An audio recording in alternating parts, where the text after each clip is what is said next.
Welcome to KidMid TV, the best place for timeless classic films for kids and families. Enjoy stories from the KidMid TV, now with English subtitles. Sit back, relax, and let the adventure begin.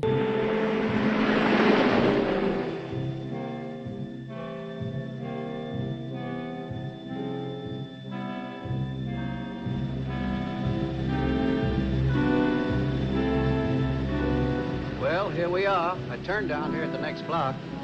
Thanks, mister. I'll get off there.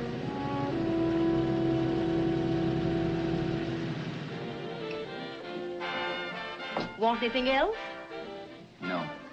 Hey, you. Me? Yeah, you. Where you heading? East. Too bad. I thought if you was heading north, I might be able to help you out. I'm pushing to Salt Lake, and I don't like to ride it alone at night. I'm one of those guys that got to talk or I fall asleep. Oh. Sure, no. My partner, he's got Lou to keep him company, but I ain't got nobody at all. Where you coming from? West. Yeah, sure, I know, but where, L.A.? Maybe. Got a cousin out in L.A. You don't say. Yeah, he's been out. You're not much of a talker, are you? My mother taught me never to speak to strangers. Oh, a wise guy. So what? Okay, don't get sore. Just trying to be sociable, that's all. Hey, Glamorous. You change for a dime, will you?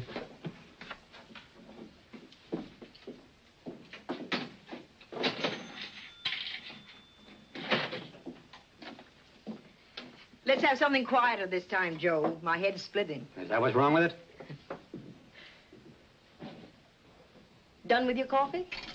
No. And don't rush me, will you?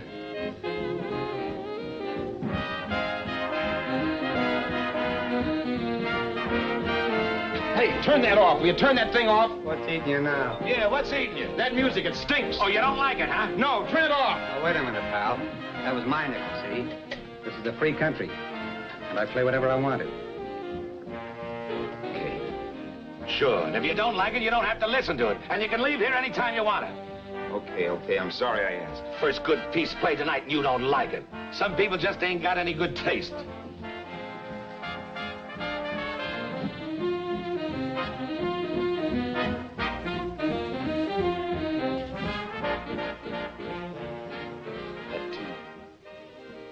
Tune. Why was there always that rotten tune? Following me around, beating in my head, never letting up. Did you ever want to forget anything? Did you ever want to cut away a piece of your memory or blot it out? You can't, you know. No matter how hard you try. You can change the scenery. But sooner or later, you'll get a whiff of perfume or somebody will say a certain phrase or maybe hum something. Then you're licked again. I can't believe that you're in love with me. I used to love that song once. So did the customers back in the old Break of Dawn club in New York. I can't remember a night when I didn't get at least 3 requests for it. Sue, she was always selling it too. Those were the days.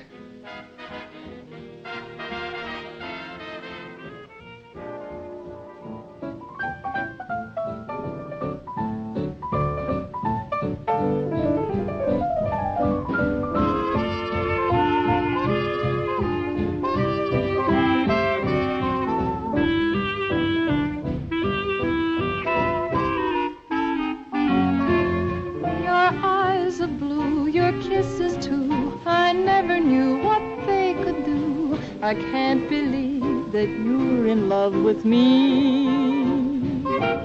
You're telling everyone you know that I'm on your mind each place you go. They can't believe that you're in love with me.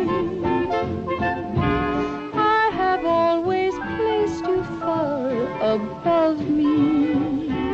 I just can't imagine that you love me. And after all is said and done, to think that I'm the lucky one, I can't believe that you're in love with me.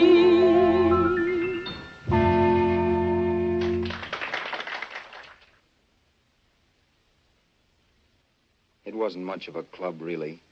You know the kind. A joint where you could have a sandwich and a few drinks and run interference for your girl on the dance floor. pounded the piano in there every night from 8 until the place closed up, which usually meant 4 in the morning. A good job as jobs went in those days. Then, too, there was Sue, who made working there a little like working in heaven.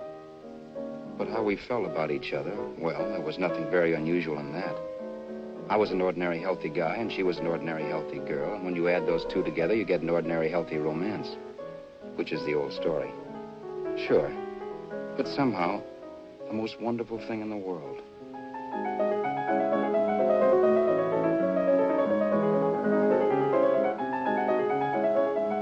All in all, I was a pretty lucky guy.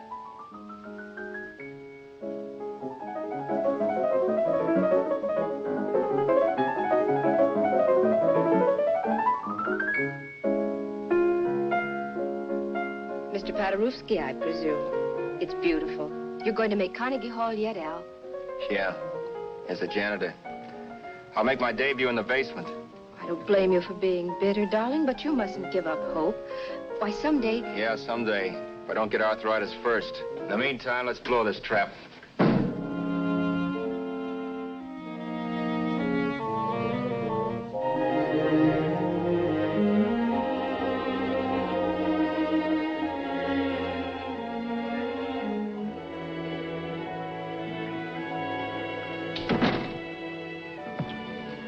Like to get something to eat, hon? Oh, I don't think so, Al. I lose my appetite working in this flea bag. Let's go home. Okay. I can't stand much more of that dump. Did you see that drunk tonight trying to paw me? No, what drunk? Does it matter what drunk? Say, what's the matter with you tonight, darling? That's the third time you started to tell me something and then stopped. We shouldn't have any secrets from each other, Sue. Next week, we're going to make with the ring and the license. You and me will be a team. Yes, that's right. In the Bush League. I don't get you. We've been struck out. It's a funny way to talk, darling. Don't you want to marry me? Al, look, I love you. You know I do, and I want to marry you. But? But not now. Only after we've made good. Sunday, I'm going away.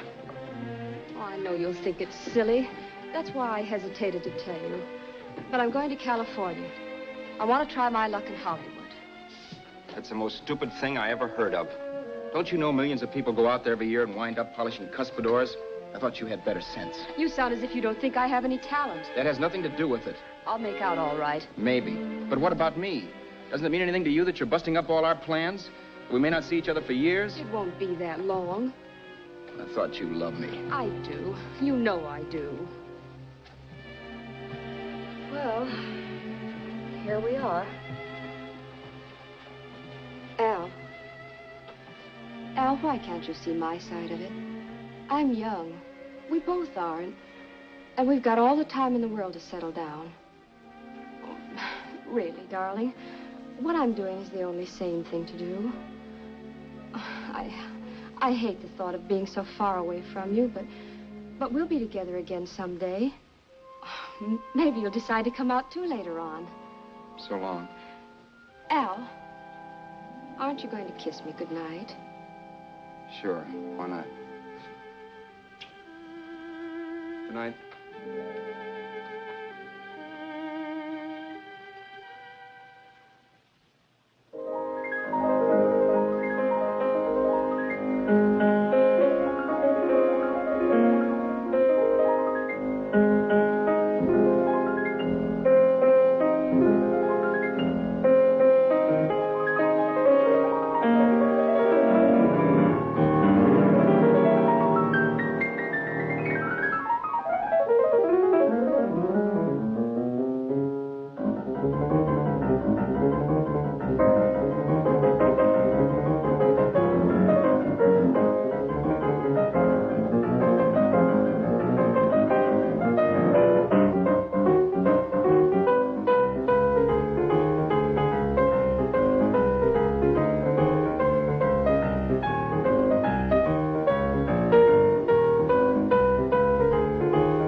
Say, Roberts, you hit the jackpot this time.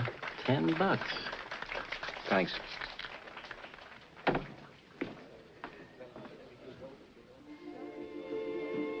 So when this drunk handed me a 10 spot after a request, I couldn't get very excited. What was it, I asked myself? A piece of paper crawling with germs. Couldn't buy anything I wanted. It couldn't... Then I thought of something.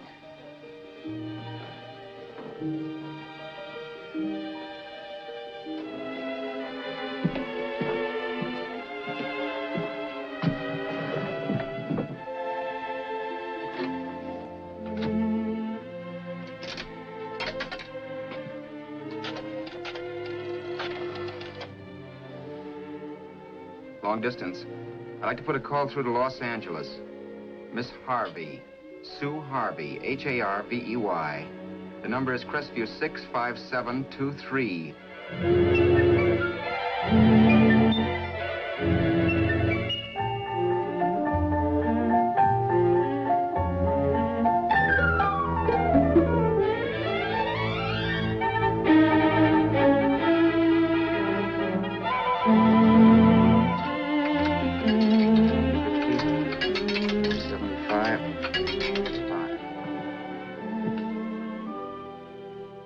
Hello, Sue? This is Al. Oh, baby, it's great to hear from you, too. What's that? You do? Oh, me too, darling. I thought I'd go batty without you. I just had to... Huh? You're working as a hashlinger? Gee, honey, that's tough. Those guys out in Hollywood don't know the real thing when it's right in front of them. You just stick it out, Sue, baby. Keep going around to those casting offices. I'm sure you'll click. Look, I'll tell you what. You stay put out there, I'll come to you. No, don't try to stop me. Just expect me. Train? Who knows? Train, plane, bus, magic carpet. I'll be there if I have to crawl. If I have to travel by pogo stick. And then, let's get married right away, huh? That's the stuff. That's what I've been wanting to hear you say. Well, goodbye for now. I'll be seeing you soon. Yeah. Bye. The only way I could cross country was to thumb rides. For even after hawking everything, I only had enough money to eat. Money. You know what that is. It's the stuff you never have enough of. Little green things with George Washington's picture that men slave for, commit crimes for, die for. It's the stuff that has caused more trouble in the world than anything else we ever invented. Simply because there's too little of it. At least I had too little of it. So it was me for the thumb.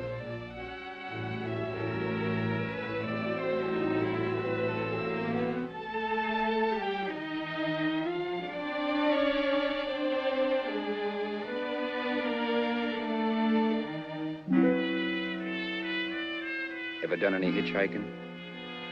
It's not much fun, believe me. Oh, yeah, I know all about how it's an education and how you get to meet a lot of people and all that.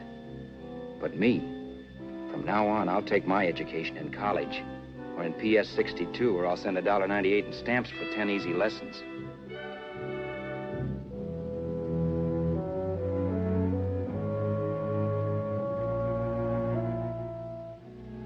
Thumbing rides may save your bus fare, but it's dangerous.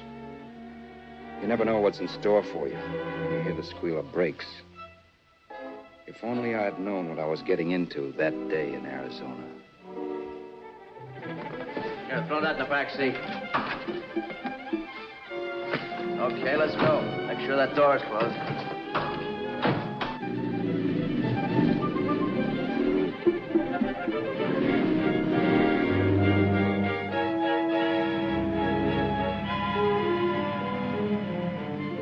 You know, Emily Post ought to write a book of rules for guys thumbing rides. Because as it is now, you never know what's right and what's wrong. We rode along for a little while, neither one of us saying anything. I was glad of that. I never know what to say to strange people driving cars. Then, too, you can never tell if a guy wants to talk. A lot of rides have been cut short because of a big mouth. So I kept my mouth shut until he started opening up. Hand me that little box, the compartment, will you, pal? Hold the wheel, will you?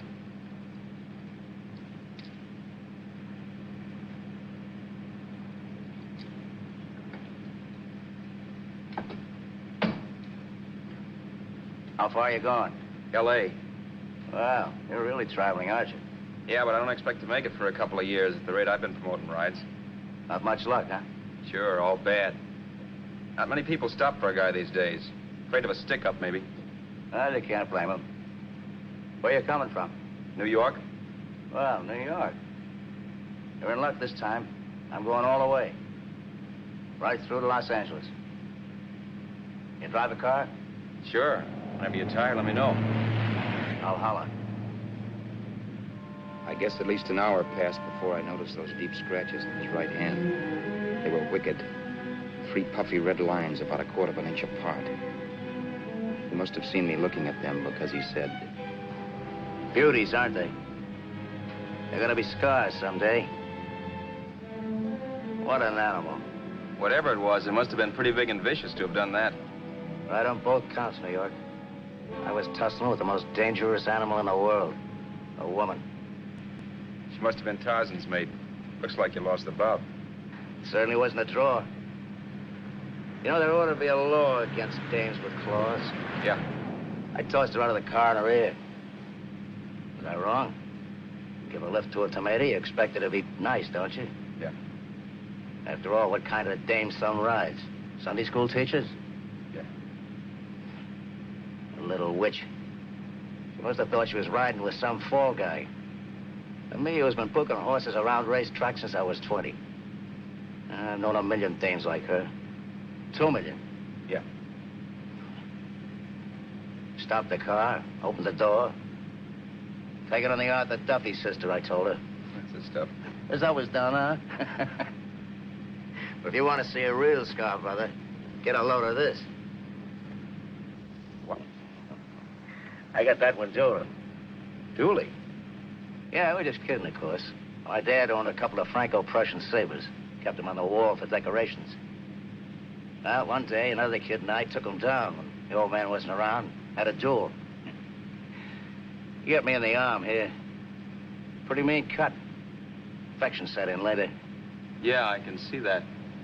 Now, give me that box again, will you? Yeah.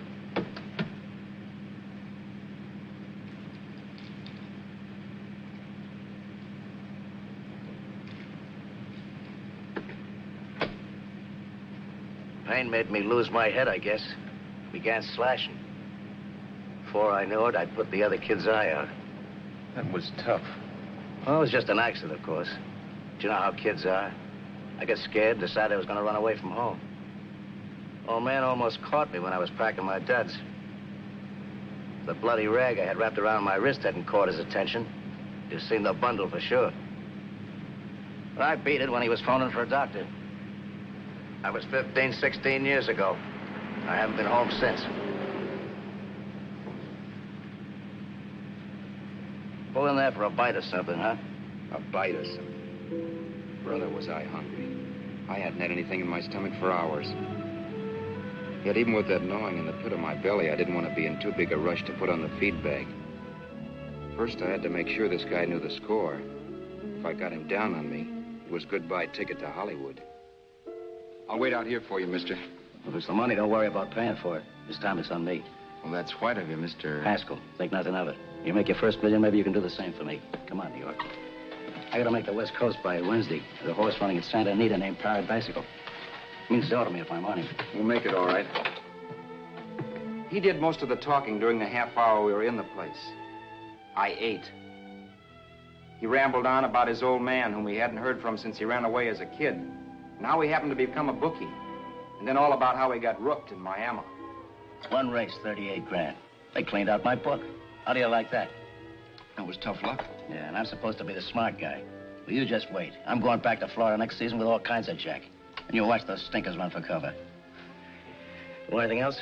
No, thanks. I've had plenty.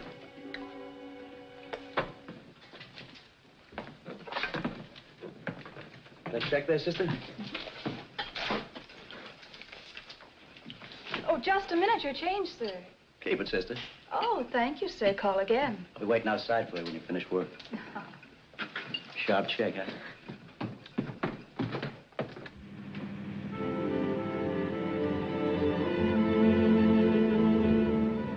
all that night while Haskell slept like a log. After a while, I began to get sleepy myself. I was happy, though. Soon I'd be with Sue again. The long trip was practically over, and there'd be no more hoofing it down the concrete. I began to think of the future, which couldn't have been brighter if I'd embroidered it with neon lights. It was nice to think of Sue shooting to the top. It's amazing what a full belly can do to your imagination. Your eyes of blue, your kisses too, I never knew what they could do. I can't believe that you're in love with me. You're telling everyone you know I'm on your mind each place you go. I can't believe that you're in love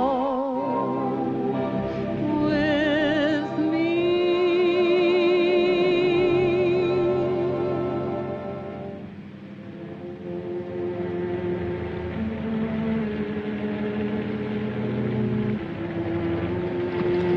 Mr. Haskell? Mr. Haskell? Mr. Haskell, wake up. It's raining. Don't you think we ought to stop and put up the top?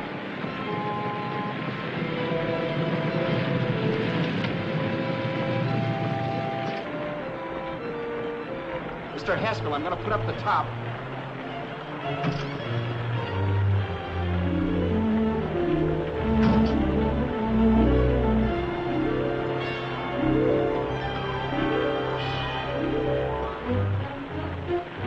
Up until then, I'd done things my way.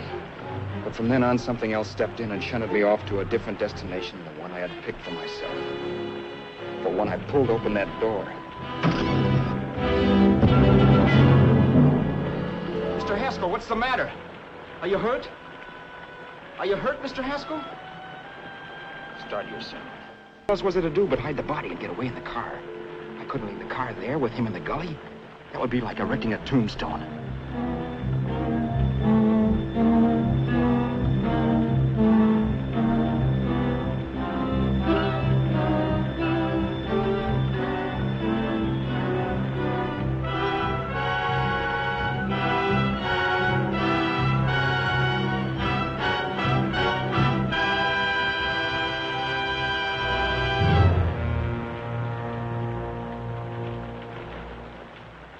My idea was to cover him with brush, not to rob him. But then I remembered that even if I only drove the car for 100 miles or so, I would need money for gas. Besides, it was stupid of me to leave all that money on a dead man. Not only that, I'd have to take his driver's license in case I was stopped for something. I didn't like to think about it, but by that time I'd done just what the police would say I did, even if I didn't. My clothes. The owner of such an expensive car would never be wearing them. Some cop might pull me in on suspicion.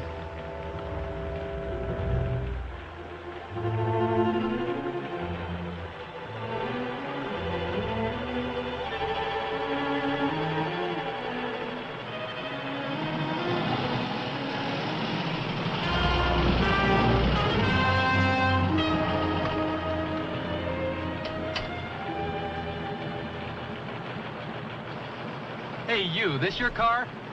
Don't you know better than to leave a car with the wheels halfway in the middle of the road? That's the way accidents happen. I'm sorry, officer. I was just putting up my top. I didn't think. Well, the next time, think. I'll let you go now, but watch your step in the future. I know that's a lonely stretch, but cars come by here once in a while, and we have plenty of crack-ups.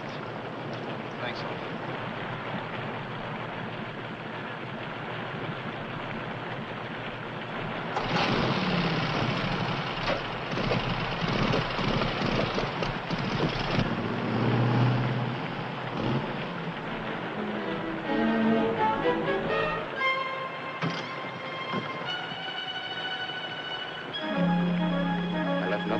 To give me away as Roberts.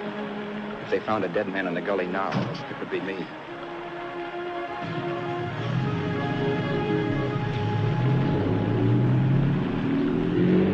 As I drove off, it was still raining. The drops streaked down the windshield like tears. I kept imagining I was being followed and that I could hear sirens back in the distance. Just how long it took me to cover the 60-odd miles to the California state line, I don't know. I lost all track of time. But the rain had stopped and the sun was up when I pulled up to the inspection station. Hello? Carrying any fruits or vegetables? No. Any livestock or poultry? No. I'd like to see your registration and driver's license, please. Anything in the baggage compartment? This baggage. Charles Haskell, Jr., age 30, brown eyes, dark hair. Identifying marks, none. Are you Charles Haskell, Jr.? Yes. Well, remember, if you're employed and you stay over 30 days, you take out California plates. All right, officer, but I'll only be in the state a short while. Right, you can go now.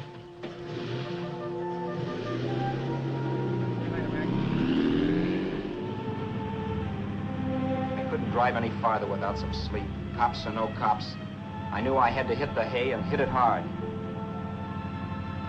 I was dead tired.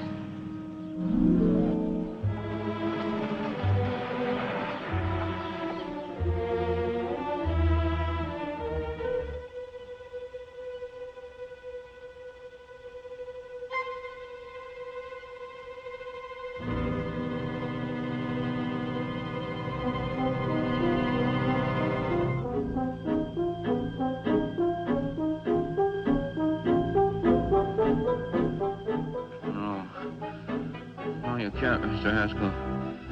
No.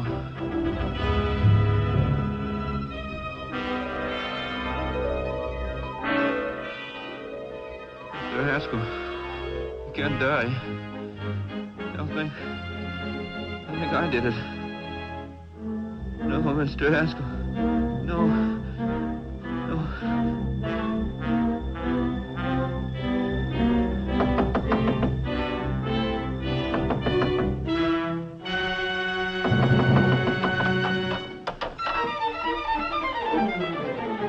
Who's there? It's the maid. Can I come in and clean? Later. In a half hour. All right, sir.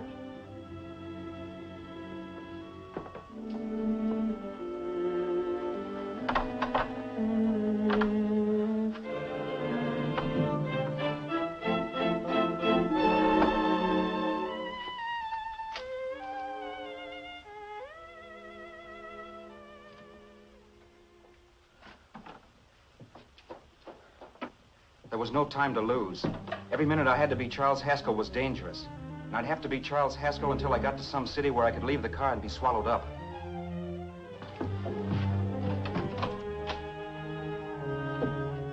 That meant driving the car as far as San Bernardino, maybe even to Los Angeles. In a little town, I might be noticed, but in a city, I should be safe enough. Then, after I ditched the car, I could go on to Sue. But those 5 minutes at the state line made me realize it might be a good idea to find out a little bit about Mr. Haskell. Then, if anybody asked me questions, I could give the right answers. The first thing I found out was that I had $768. This was a lot of jack, but believe me, it was the kind of money I'd rather not have.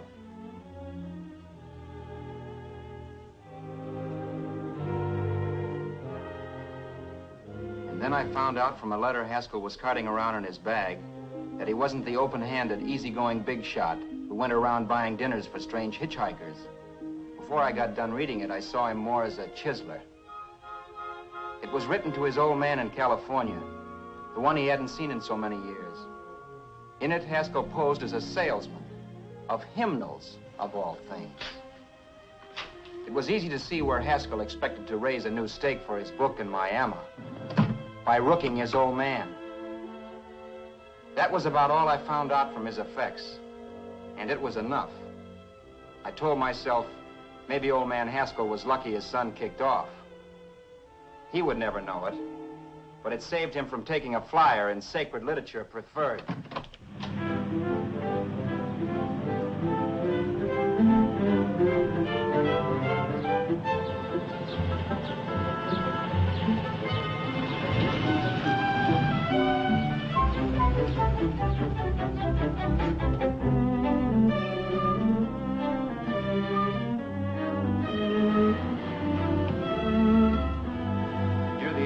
desert center, I pulled up for water.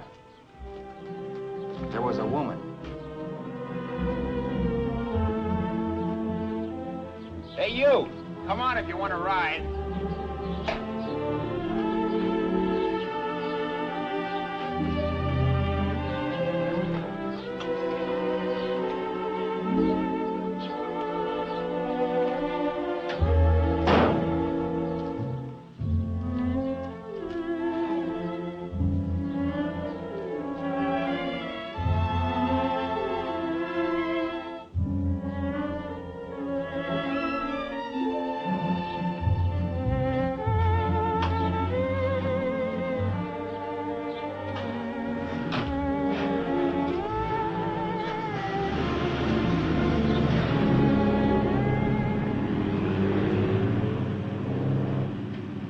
How far are you going? How far are you going? That took me by surprise, and I turned my head to look her over. She was facing straight ahead, so I couldn't see her eyes. But she was young, not more than 24. Man, she looked as if she'd just been thrown off the crummiest freight train in the world. Yet, in spite of this, I got the impression of beauty. Not the beauty of a movie actress, mind you, or the beauty you dream about when you're with your wife, but a natural beauty. A beauty that's almost homely because it's so real. Then suddenly she turned to face me. How far did you say you were going? Los Angeles? L.A.? L.A.'s good enough for me, mister. That's what I was afraid of. What'd you say? Oh, nothing, just thinking out loud. People get in trouble for doing that. What's your name? You can call me Vera if you like. You live in Los Angeles? No. Where are you coming from? Oh, back there. Needles? No. Oh, sure, Phoenix. You look just like a Phoenix girl. Are the girls in Phoenix that bad? The girl must have been pretty tired, because she fell asleep not 20 minutes after she stepped into the car. She lay sprawled out with her head resting against the far door, like Haskell. I didn't like that part of it much, but I didn't wake her up. It wasn't that this girl still worried me. I'd gotten over that funny feeling I had when she looked at me, which I put down as just my jangled nerves. With her eyes closed and the tenseness gone out of her, she seemed harmless enough. And instead of disliking her, I began to feel sorry for her. The poor kid probably had had a rough time of it. Who was she, anyway? And why was she going to Los Angeles? And where'd she come from in the first place? The only thing I knew about her was her name. Not that it made any difference. A few hours more and we'd be in Hollywood. I'd forget where I parked the car and look up Sue. This nightmare of being a dead man would be over. Who this dame was, well, it was no business of mine. Where did you leave his body? Where did you leave the owner of this car? You're not fooling anyone. This buggy belongs to a guy named Haskell. That's not you, mister. You're out of your mind. That's my name, Charles Haskell. I can prove it. It's my driver's Save license. yourself the trouble, mister. Having Haskell's wallet only makes it worse. It just so happens I rode with Charlie Haskell, all the way from Louisiana. He picked me up outside of Shreveport. You rode? You heard me. Then it all came back to me. All the talk about dueling and scars and scratches. There was no doubt about it. Vera must be the woman Haskell had mentioned. She must have passed me while I slept. Well, I'm waiting. My goose was cooked. She had me. That Haskell guy wasn't dead yet. He wasn't stretched out stiff and cold in any Arizona gully. He was sitting right there in the car, laughing like mad while he haunted me. Well? There was nothing I could say. It was her move. Vera, whatever her name was, it was just my luck picking her up on the road.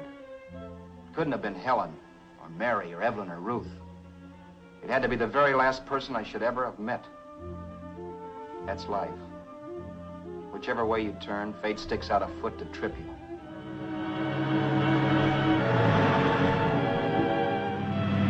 I told her everything, but she didn't believe my story. I should have saved my breath. That's the greatest cock and bull story I ever heard. So he fell out of his car. Say, who do you think you're talking to, a hick? Listen, mister, I've been around, and I know a wrong guy when I see one. What'd you do, kiss him with a wrench? Now, wait a minute. What I told you was true. You see, that's why I had to do it. You think I killed him. Well, the cops would have thought so, too. Yeah, well, maybe they still think so. What makes you so sure I'll shut up about this? Vera, I'm innocent. Give me a break, will you? It won't do me any good having you pinched. The cops are no friends of mine. Now, if there was a reward, but there isn't. Thanks. Don't thank me yet. I'm not through with you by a long shot. Let's see that roll.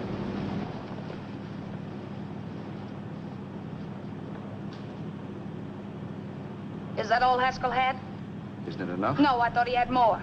Not that I know of. You can search me. You think I'm holding out on you? Well, maybe I will at that. He told me he was going to bet $3,000 on a horse named Paradisical on Wednesday at Santa Anita. He was stringing you along. He meant 300. Maybe. Sure, $3, 300. He was a piece of cheese, a big blowhard. Listen, mister, don't try and tell me anything about Charlie Haskell. Remember, I knew him better than you did. Okay, then you knew he was a four-flusher. That explains the $3,000 bet. I'm not so sure he didn't have that $3,000. Why should I believe you? You got all the earmarks of a cheap crook. Now, wait a Shut minute. up. You're a cheap crook and you killed him. For 2 cents, I'd change my mind and turn you in. I don't like you. All right. Don't get sore. I'm not getting sore. But just remember who's boss around here. If you shut up and don't give me any arguments, you'll have nothing to worry about. But if you act wise, well, mister, you'll pop into jail so fast it'll give you the bends. I'm not arguing. Well, see that you don't. You know, as crooked as you look, I'd hate to see a fella as young as you wind up sniffing that perfume that Arizona hands out free to murderers. I'm not a murderer. Of course you're not. Haskell knocked his own head off. He fell. That's how it happened, just like I told you. Sure, and then he made you a present of his belongings. I explained why I had to do skip that. it. Doesn't make a difference one way or another. I'm not a mourner. I liked Haskell even less than I like you. Yeah, I saw what you did to him. What do you mean? Well, scratches on his wrist. Sure, I scratched him. Oh, so you did. So your idea was to drive the car a little way, maybe into San Bernardino, and then leave it. You weren't gonna sell it? Sell it?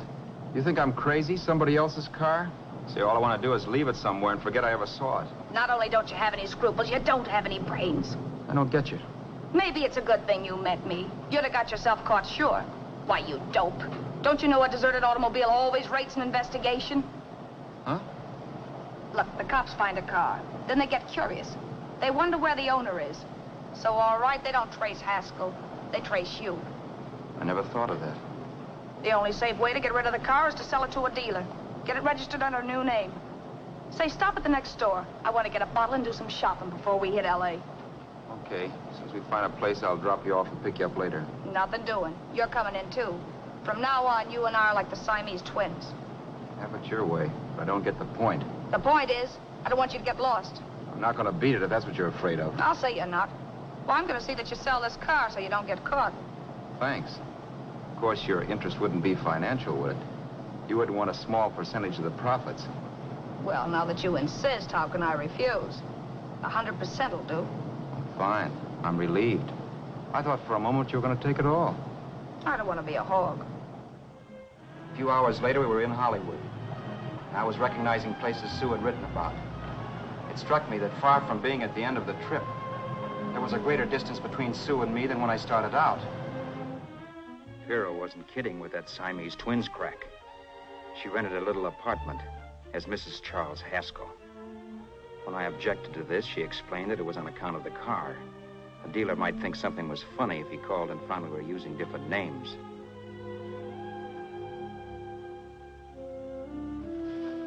Home, sweet home. Yeah. Not bad, either.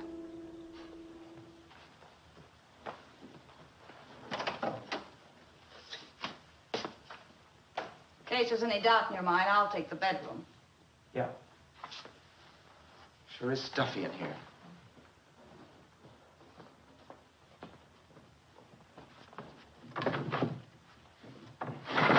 Keep the window shut. Okay. The old crow downstairs said there's a folding bed behind this door.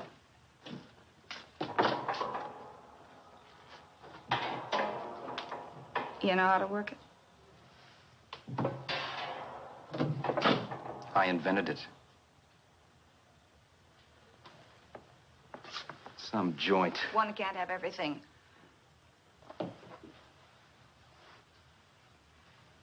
I'm first in the bathtub. I don't know why, but I figured you would be.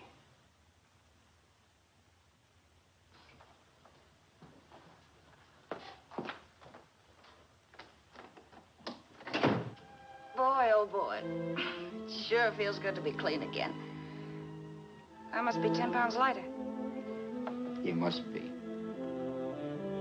Well, hitching rides isn't exactly the way you keep your schoolgirl complexion. I wish that guy with the sax would give up. Gets on my nerves. Forget it. Have a drink. Aren't you afraid I might take you up on it? If I didn't want to give you a drink, I wouldn't have offered it. Why be a sorehead, Roberts? You got yourself into this thing. You should be grateful I'm not turning you in. Why, if I wasn't regular, you'd be in the pen this minute, being photographed, fingerprinted, and being pushed around by the cops. So cheer up. Get rid of that long puss. Or is your conscience bothering you?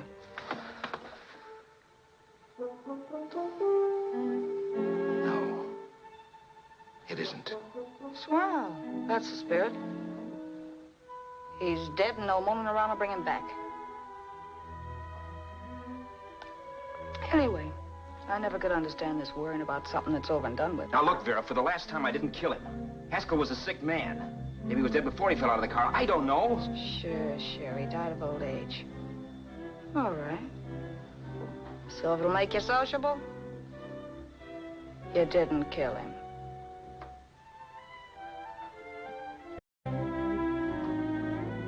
Thanks.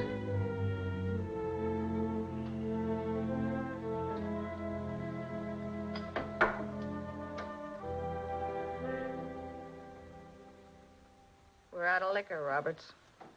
Yeah. Too bad. I felt like getting tight tonight. Well, I think you succeeded. Am I tight? As a prima donna's corset. That's good. I wanted to get tight. Why? What have you got to get tight about? Oh, I don't know. A few things. Huh. You should have my worries. If I had your troubles, I'd stay sober. And I've got the key to that door. Yeah.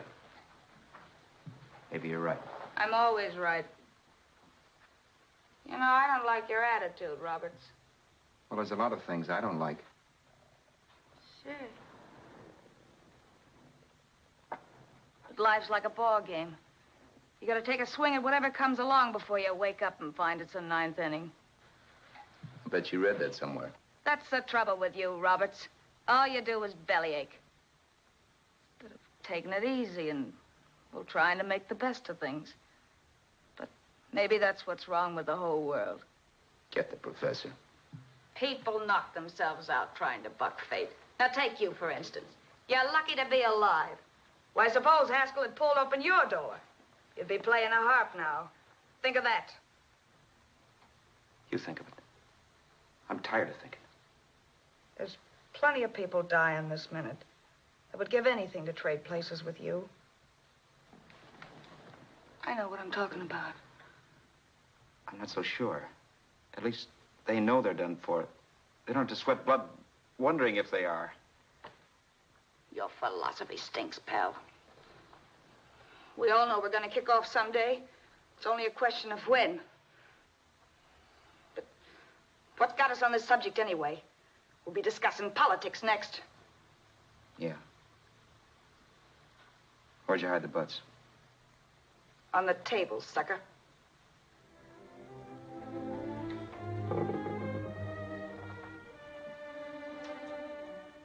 We bored each other with conversation for a couple of hours longer. Every 5 minutes, one of us was wishing we had another bottle or a radio or something to read. Then finally, we ran out of chatter. I know it's only 11 o'clock, but I want to get up early and make the rounds of the used car lots. No hurry about that. We've got all the time in the world.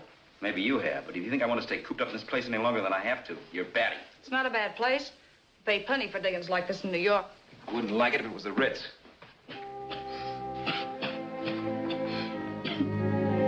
Rotten liquor. You got a mean cough. Want to do something about it. I'll be all right. That's what Camille said. Nobody you know. Wasn't that the dame that died of consumption? Yeah. Wouldn't it be a break for you if I did kick off? You'd be free with all Haskell's dough and car. I don't want to see anybody die. Not even me. Especially not you. One person died of me. If you did, well, that's all I need. You don't like me, do you, Roberts? Like you. I love you. My favorite sport is being kept prisoner. After we sell the car, you can go to blazes for all I care, but not until then.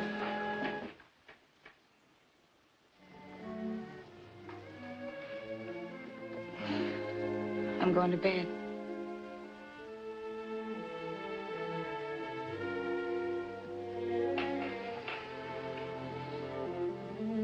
Good night, Roberts.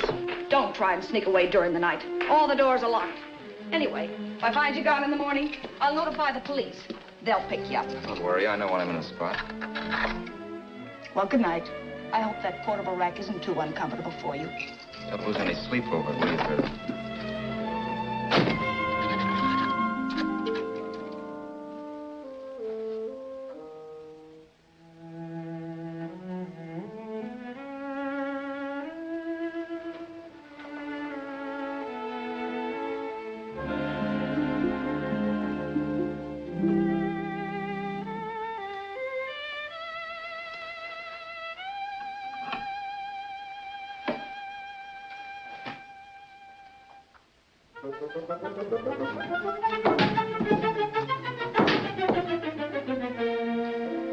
Crestview.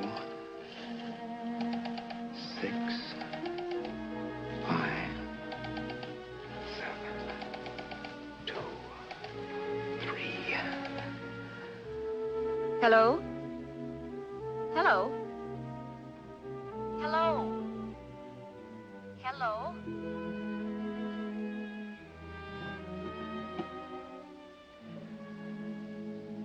No. Not yet, darling. Tomorrow. Maybe.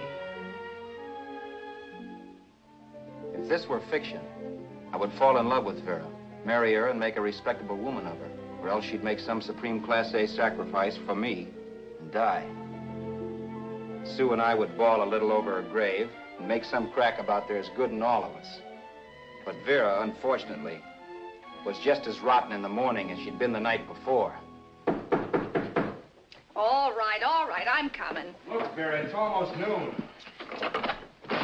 So what? The dealers will be there all day. They'll be there all year, too, but that doesn't mean I'm going to wait that long. Shut up. You're making noises like a husband. Well, do I rate a whistle? You sure do, but let's go. Let's go, let's go. I spent $85 and 2 hours preparing bait, and all you can say is let's go. Come on.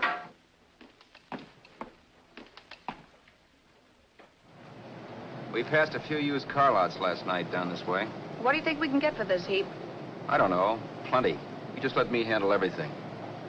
Think we can get $2,000? I don't know, but don't worry. I'll squeeze as much out of this guy as I can. If I let it go cheap without a fight, he might think we've stolen the car.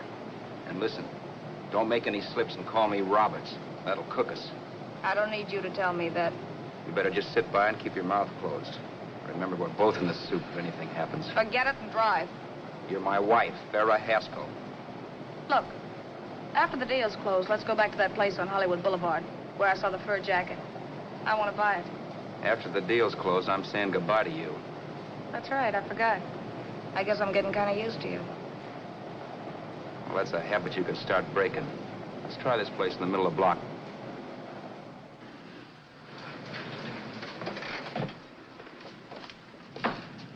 Good afternoon. What can I do for you? We're interested in selling a car. If the price is right. Well, if it's in good mechanical condition, it should blue book for about $1,600. Tony, take a look at this motor. 1,600. Are you kidding?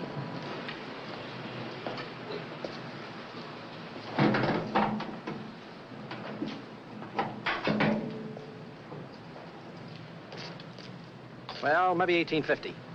Before I let it go for $1,850, I'll wreck it and collect the insurance first.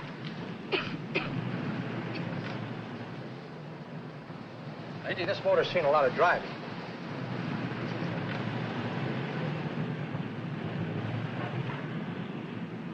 While the mechanic inspected the car, we haggled. At last, when we were all worn out, we hit a compromise. his price. Okay, it's a deal. All right, come in. We'll sign the papers. I have the ownership papers right here with me. Look, Vera, in the meantime, will you clean out the dash compartment? There may be some stuff in it. All right, darling. $1,850. That dirty crook.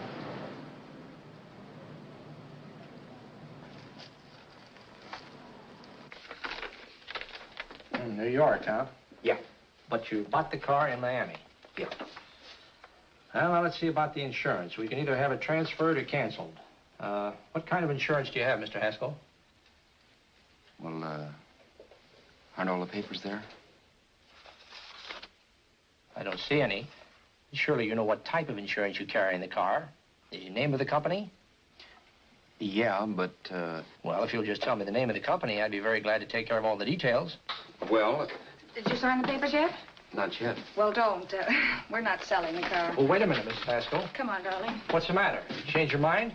Yes, I'm sorry. I guess I have. But, Vera... Let's go.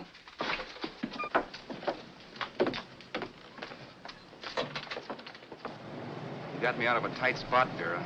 But I still don't understand all this. You will in a minute. I almost threw away a gold mine. 1850 isn't to be sneezed at. The car doesn't book for as much as I thought. We're not selling the car. You want to keep it. Now, wait a minute, Vera. You said yourself I wouldn't be safe until the car was in someone else's name. I'd like to be free of this mess when I go. That's just it, Roberts. You're not going. There's a drive-in at the next corner. Pull in there and we'll get a bite to eat. And I'll explain. What is this, another one of your brilliant ideas?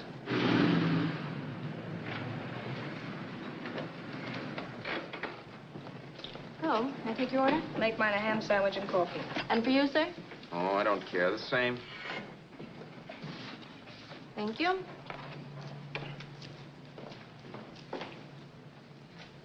Get this, Vera. I've been pretty patient so far. I've done everything you asked me to do, but no more. Shut up. You've taken Haskell's money. You can have the dough we get from selling the car, but you're not going to keep me a prisoner. It's a good thing I bought the paper. Take a look at that. Vera, I'm in no mood. Read that.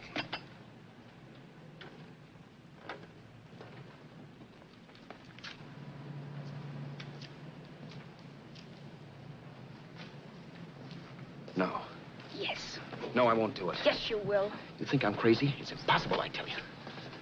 Excuse me.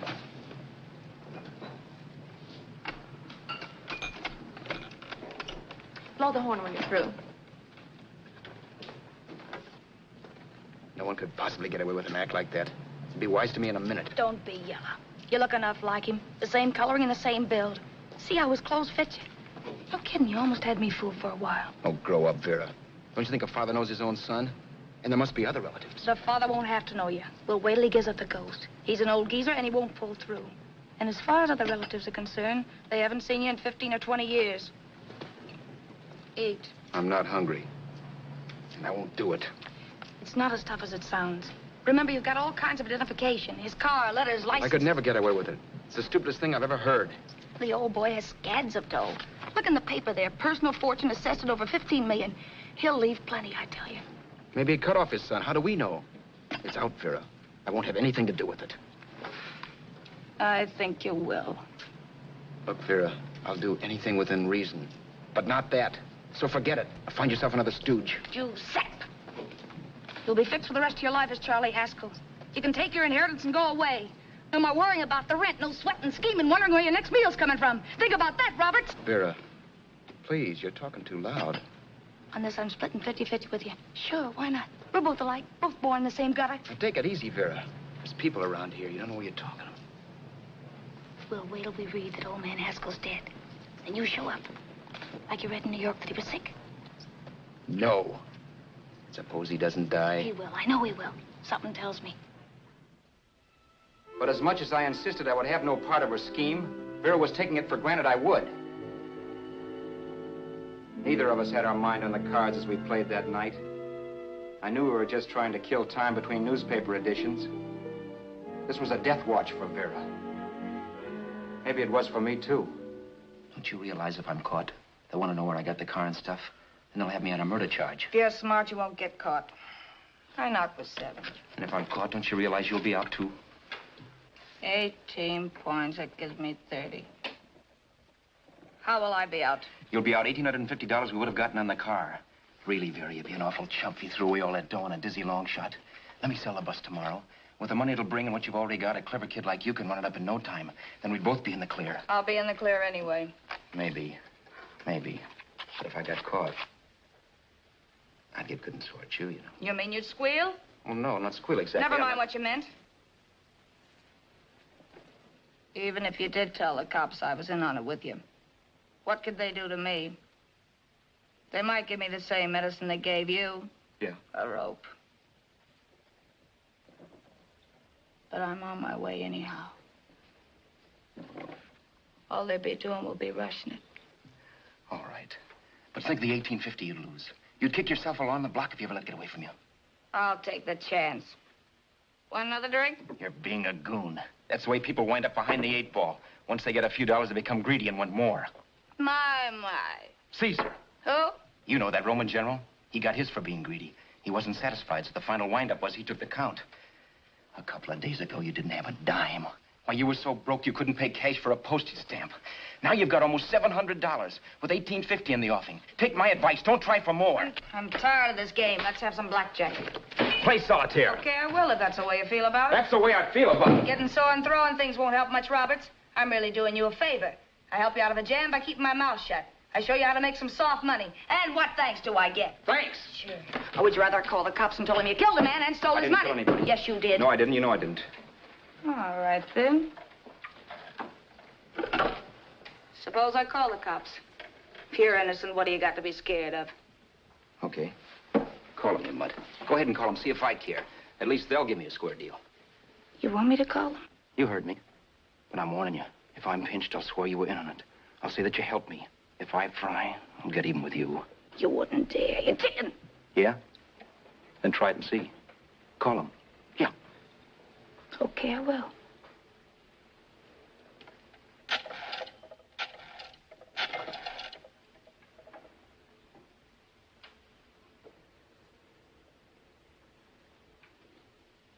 Information? I want the number of the Hollywood police station. Okay, I got it. Thanks.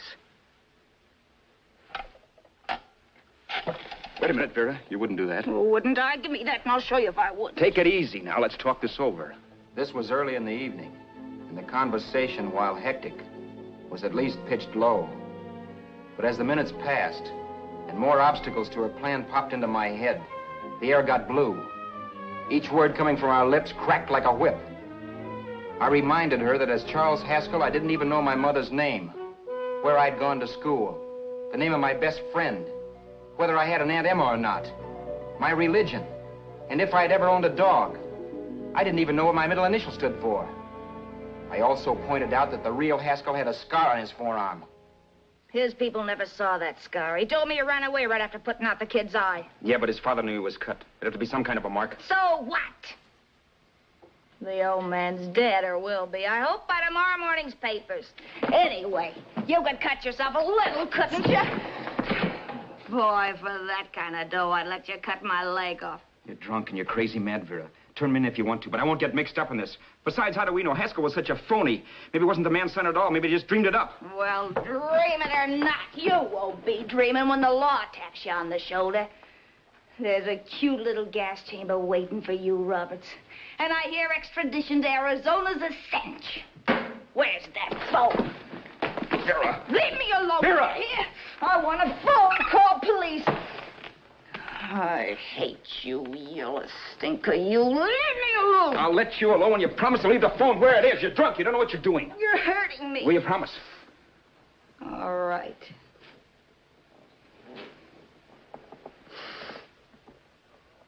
You hurt me.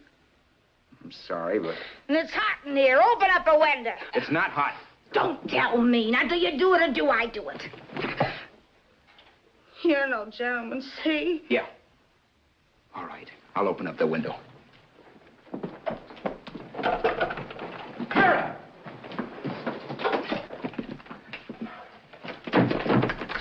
Vera, open the door. Please open the door. Vera, open the door. Don't use the phone. Listen to me. I don't like you, Roberts. You're no gentleman, see? You hurt my hand, and I'm going to get even with you. If you don't open the door, I'm going to kick it down, Vera. Vera, don't call the cops. Listen to me. I'll do anything you say. Vera, let me in. I'll break the phone.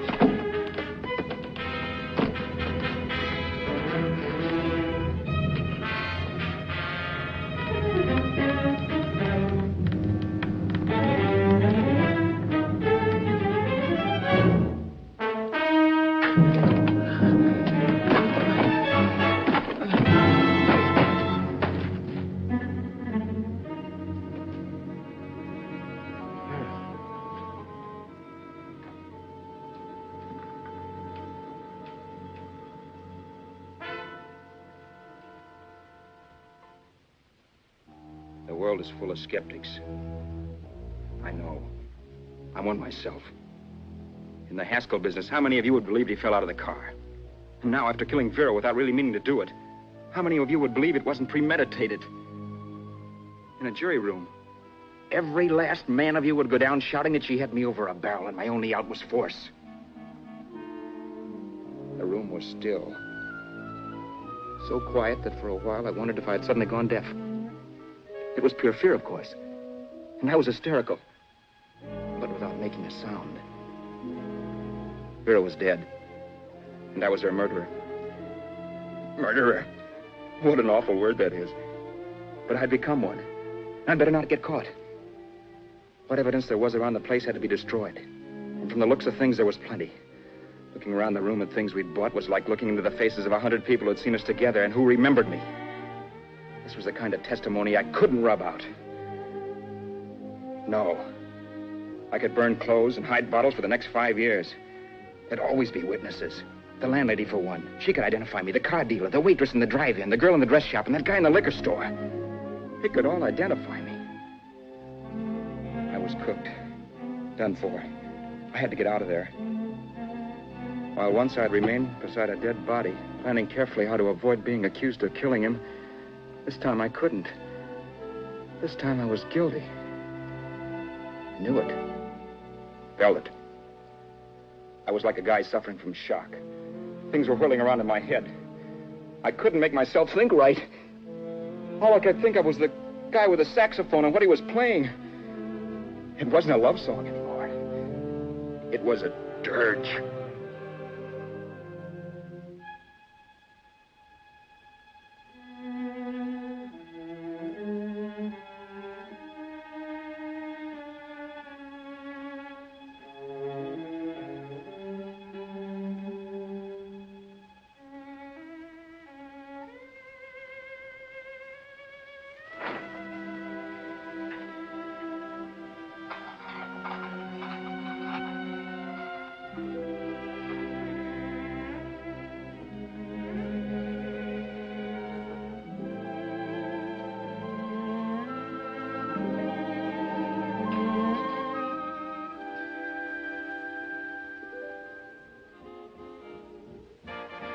My problems weren't solved.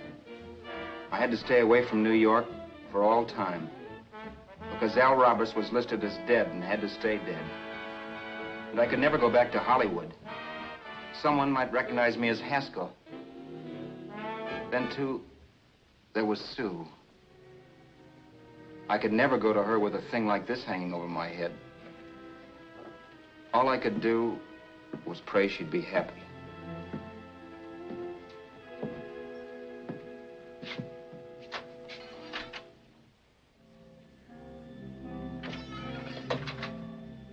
I was in Bakersfield before I read that Vera's body was discovered, and that the police were looking for Haskell in connection with his wife's murder.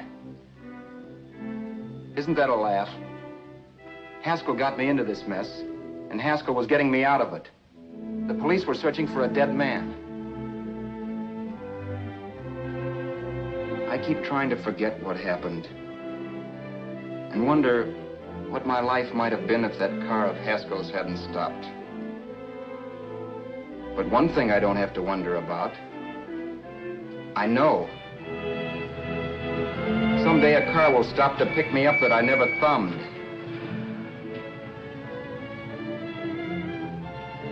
Yes. Fate, or some mysterious force, can put the finger on you or me for no good reason at all.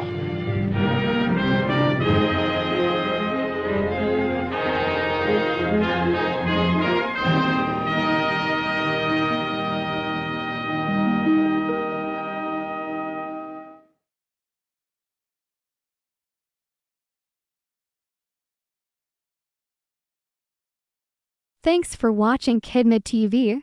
Don't forget to like, share, and subscribe for more family-friendly movies every week.